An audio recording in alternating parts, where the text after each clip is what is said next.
TalkNShop Network makes no apologies for what you're about to hear. The host might, though. It's the $9 Podcast with Drewski. Because moderating for pro wrestling's good brothers wasn't enough work. Talking wrestling and more. Weekly on all major podcast networks. And it's another week for the $9 Podcast. Exclusive from production of the TalkNShop Network. I am Drewski. I am the moderator of the TalkNShop Patreon, known affectionately as the Falcon's Nest. And it's another week of half-formed takes about the wrestling industry. This business that we love so much. And yeah, it's never a dull moment in the wrestling world. It's like just when you think, okay, oh yeah, it seems quiet this week. Hardly anything going on. And things can change in like a 24-hour period. To wit, I have to lead off by talking about what happened about 24 hours ago, give or take. WWE Network, WWE has decided to take over the Sirius Busted Open channel and rebrand it as WWE Radio, basically to, for want of a better term, like monopolize the narrative about in terms of wrestling discourse and wrestling opinions and what have you. It's like all their branded podcasts, like what do you want to talk about, and Stephanie's podcast and Taker's podcast are all going to end up as part of this. On the surface, it sounds great and everything, but there's been a lot of talk and a lot of reaction about the state-run media as a result of this announcement earlier today, and the fears that certain other promotions will not get a fair shake, will never get a fair shake anymore on said podcast, on said network. As a result, there was before this announcement, like Busted Open, their coverage was basically, it's pretty much like 75-80% WWE, 20% begrudgingly AEW and some of the other on TNA. Didn't really focus so much on like the promotions in Mexico and Japan. But now with the rebranding, it's basically the mask has come off, and it seems that it's going to be, another way for WWE to shape the narrative about how they're perceived in the industry. The WWE Network, they always say like history is written by the winners, and for right or wrong, it's basically another. It's sort of, you can say it's an example of this, right?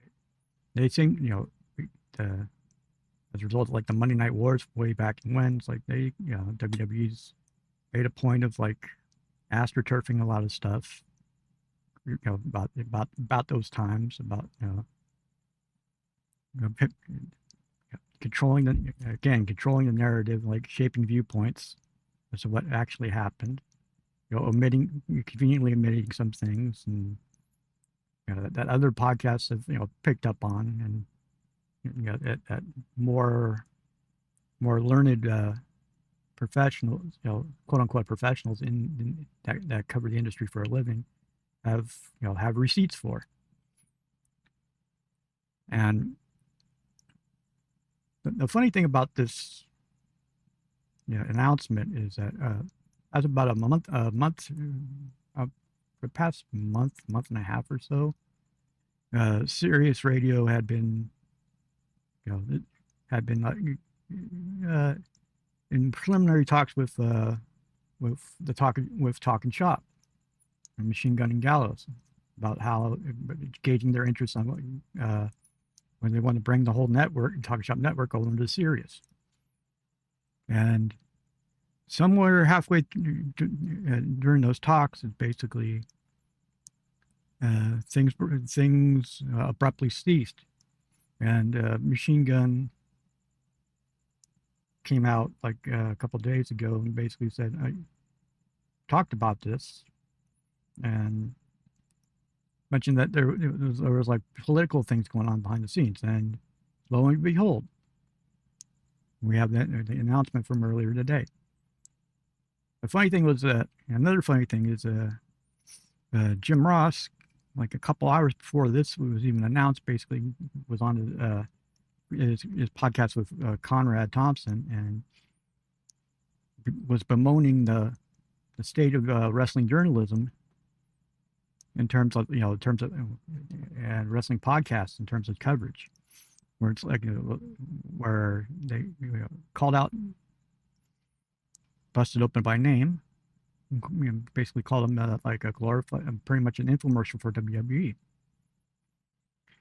And whether or not he had insider information about this actually coming out, that's something that can be explored on a later date. But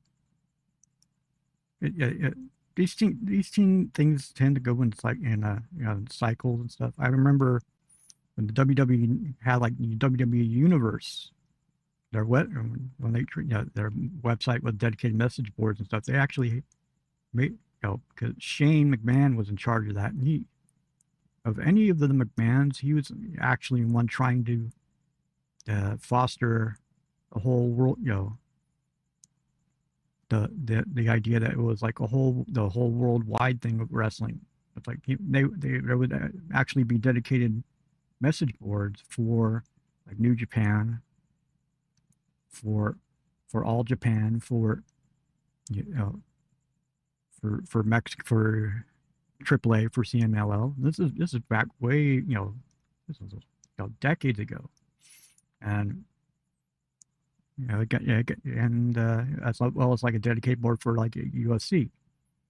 And that worked for like about a year or two, and then Vince changed his mind, and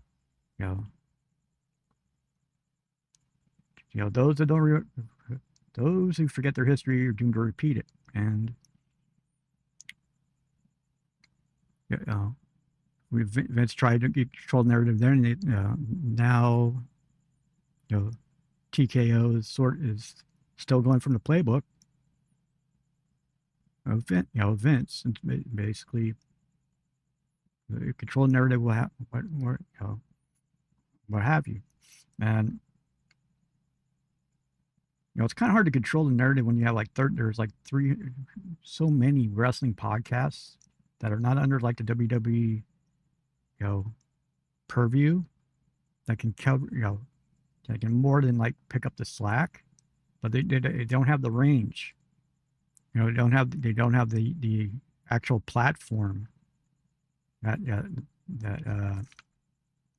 WWE now has with Sirius, with the coverage. YouTube arguably has more coverage, but it's just a matter of like getting it out there and let people know. And I would implore people to, if they're dissatisfied, to seek out these other podcasts. Like you look up, there'll be Google like the top 100 wrestling podcasts and go down the list. Go down the list and check one out and see if it aligns with what you want to listen to, and go from there. So you don't have to be beholden to the WWE network or a WWE viewpoint. If you want like a whole well-rounded viewpoint, there are podcasts out there that will that cover more than just WWE. And I'm sure, you know, there's going to be backlash. There's already backlash about it, and it could, you know, it could get worse.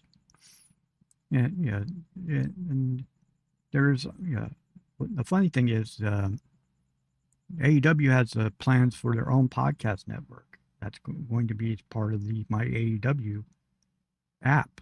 They haven't really announced any podcast yet. So, if much like the promotions that have joined the My AEW app to as a platform for to showcase their promotions, I wouldn't be surprised if we see some of these podcasts end up on the My AEW app if it's the same type of deal.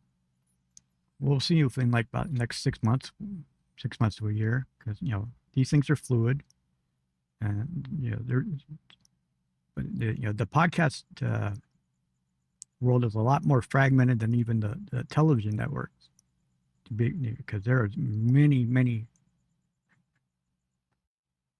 hosting sites, some more successful than others.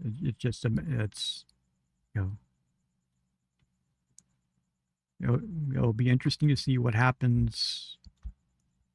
Does that mean that TalkNShop might be, the whole TalkNShop network might end up eventually on the My AEW app? Who's to say? I'm sure, in a perfect world that would happen, but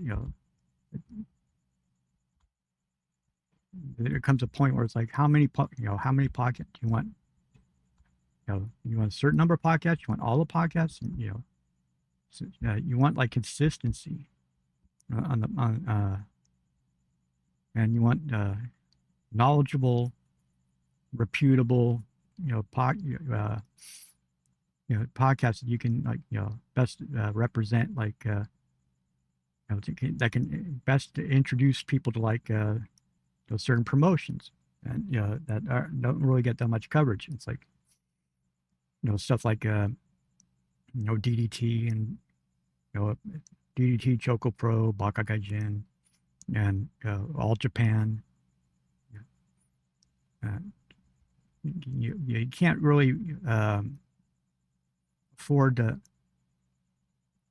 hope that you keep going viral for a living on the X with like certain matches and stuff, and hope that people hope people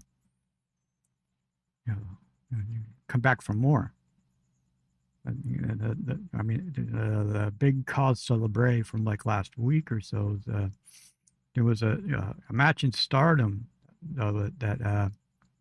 it was actually TJPW, my bad, where Willow Nightingale was supposed to face Mizuki, but her plane got delayed, so they had to make a last minute pivot and call in one Chris Brooks to be a substitute, and and it turned out way better than anyone would have expected. The thing about Chris Brooks has made made a niche out of intergender wrestling in Japan. He works working at DDT, does commentary for TJPW. He has his own promotion, Baka Gaijin, and he works for Choco Pro. And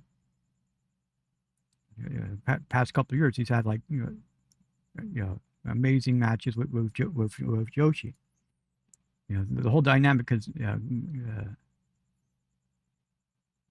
with him and him being like 6'5" and facing like Mesa Ruga, who's like 4'10", so the visual alone is amazing, but he makes it work. Somehow that giraffe makes it work, and it's good that he's getting like the attention in the West for it. Because will it lead to like more appearances in the West? Doubtful. he's made no secret of he's not really much of a fan of Western wrestling. And he's built his own little thing in Japan, and he's scrambling. He's not scrambling. He's doing pretty good for himself, and that's good to see. And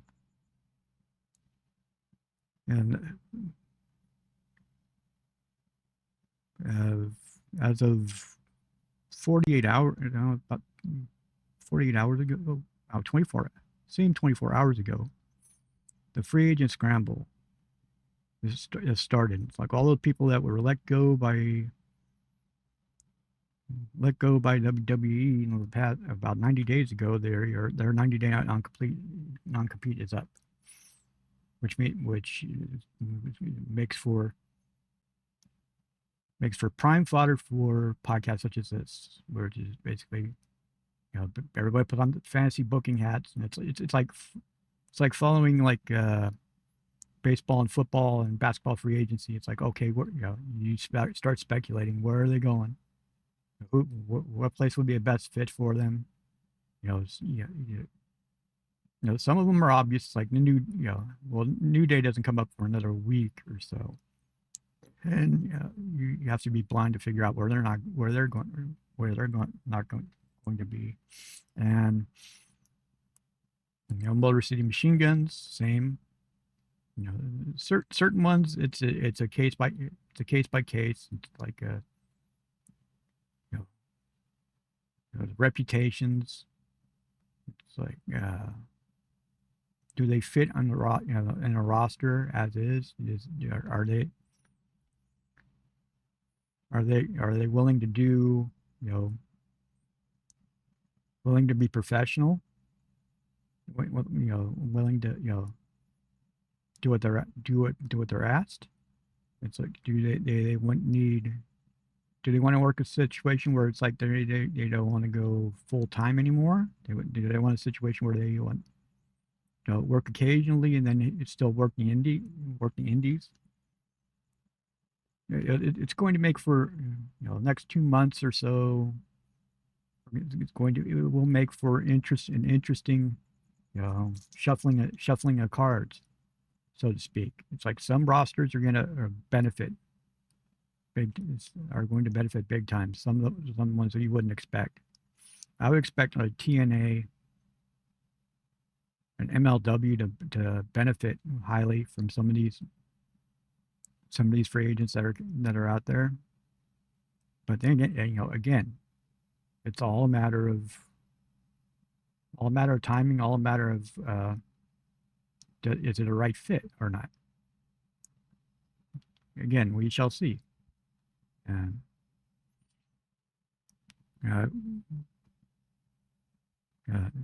going to Dynamite again, the blow-off show for the Redemption pay-per-view coming up, and building the story between the last temptation of Bruv, basically. Mox and Kenny Omega fighting for Ospreay's soul, coming up to Redemption. It's like, trying to put a seed of doubt into how that match is going to end. What will Ospreay be willing to do to get that title in his home country? What will be the aftermath?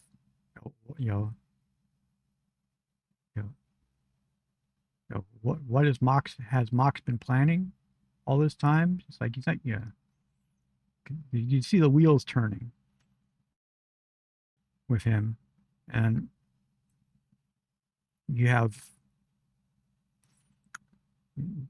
potential like triple threat match between Takeshita versus Kyle Fletcher versus Okada, which will be incredible, because right now Kyle Fletcher can do no wrong. So of the young guys, the next generation that they have coming, the AEW has coming up. It's like between him, Bandito, and Kevin Knight. They have an army of killers coming, and it's going to make for some interesting decisions down the line in like about a year or two. Yeah, some very interesting decisions. Because the main event scene is extremely crowded, which is a great problem to have. It's like the sort of situations where, like, TK can pick anyone out of about 20 people on the roster right now, make them champ, and it would be, no one would really complain about it because the talent level is so insane. It's like it's just a matter of plugging people in. And I know that the Young Bucks have a tag team thing coming. You know the New Day is coming. Edge and Christian have the belts. Something's going to give. The rumors have been going on for months about a TLC. But do you want New Day's first match to be a TLC match? And do you debut them cold? It's again a fun problem to have. It's like, there are several ways you can go about it. It's like, does the New Day get involved in the finale, the Kenny match with Ospreay? Does it lead to like the Elite versus the New Day? It's like All Out. Don't know yet. And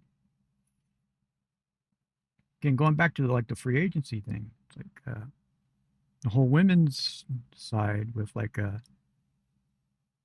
Tekla versus Stardom. Yeah, with one pirate princess, Kairi Sane, or Kairi Hojo, free and clear and making cryptic hints already. Could there be Kairi versus Tekla incoming for the title? If not all in, if not all in, maybe all out. Plus you have all these other rumored free agents to be. And you got people like Samoa Joe on the sidelines right now, doing filming television. He should be back soon. Again, an embarrassment of riches. And it's like there's so many, and plus MJF and Hangman are in the background, and Swerve. It's amazing that they have a build up like this for All In, and major players like that aren't even on the card yet, right? And again, I keep harping on how it's a good problem to have, and it is it's a very good problem to have.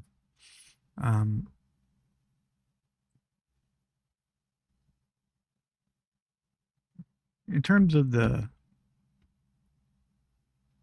in the world of Good Brothers, one Luke Gallows happened to be spotted at the latest Dynamite Collision taping, ostensibly to hang out with the Bucks, because BC is for life, and already people are already speculating that the boys are going to come back.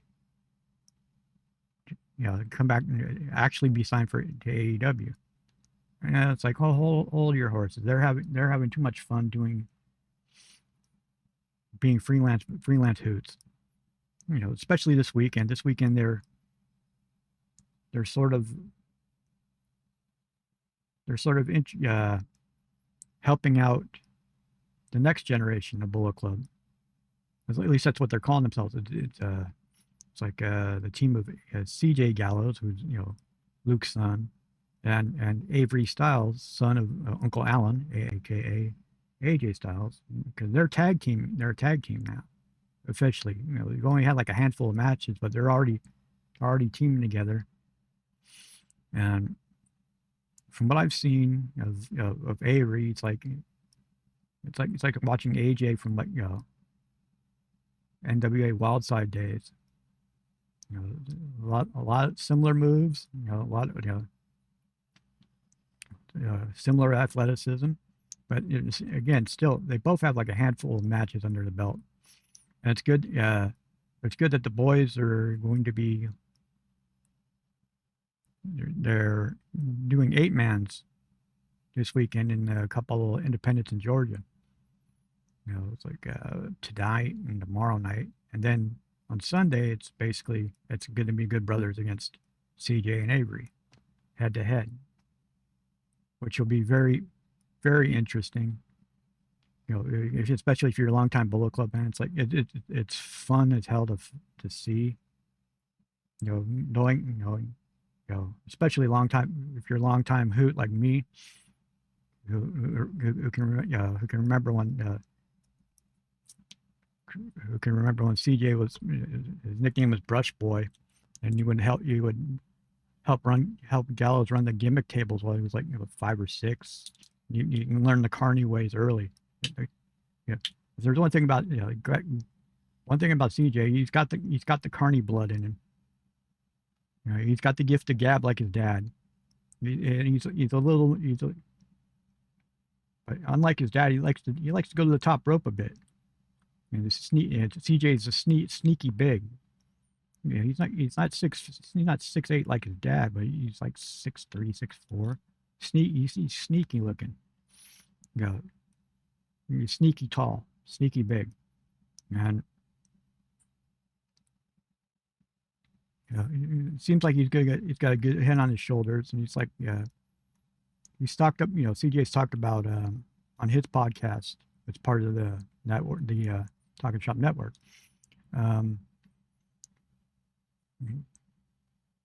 Taking more cues from like the old school, like the Flairs and the Flairs and Dusties, and like learning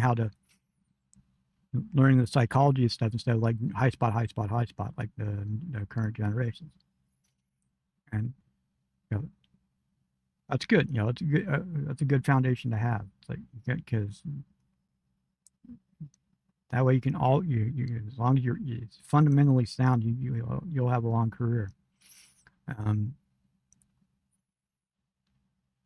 It's going to be interesting to watch both their careers, Avery and CJ's careers advance going forward. Because Machine Gun's oldest, Caden, is just turned 16, and there's been times in the past where it's like they were interested in getting into the business like their dad, but as kids do, it's like their taste, they could change their mind, and so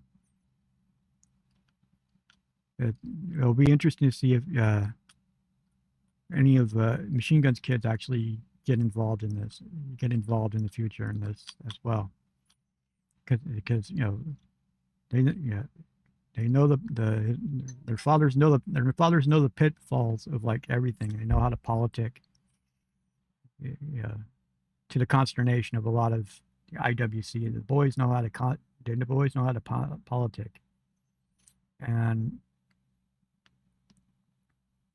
that's only going to help to serve them well going forward as well. I'm sure. I'm sure that if they make WWE will probably be calling in like about a year or two, just because of the name recognition.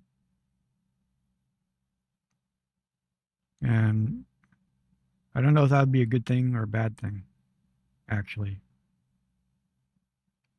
Because it could be a whole different, whole different landscape in about 2 years in WWE. Because the way the turnover's been, and a lot of the old guard is getting phased out, and they could totally change direction in a couple of years. It's like they've changed the way they recruit for their performance center more than once over the years. One time it was like, we're all going to take guys that are like 6'3" and under 25 years old. Another time's like just athletes. And then another time's basically, we need indie guys, and it's like it's never consistent. It's just basically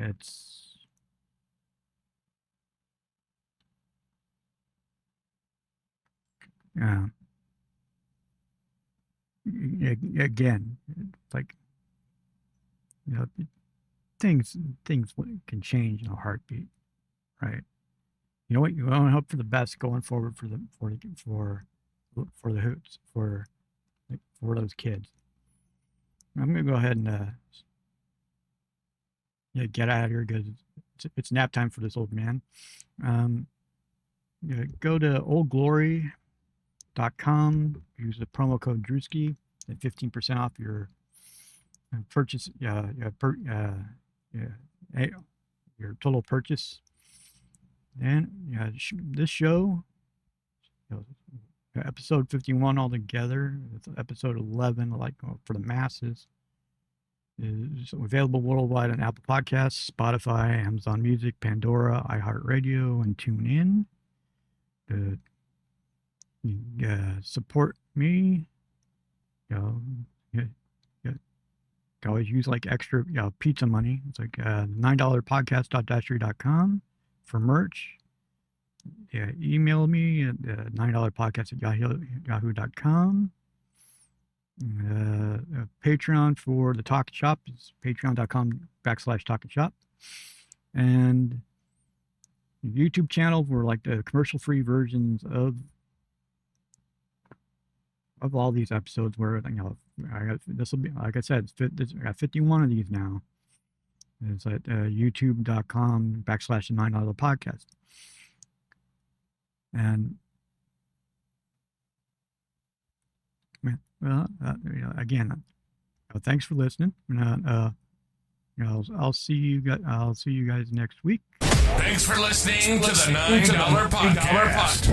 Support the show by going to the $9 podcast or going to patreon.com/TalkNShop to dive headlong into the insanity. See you next week.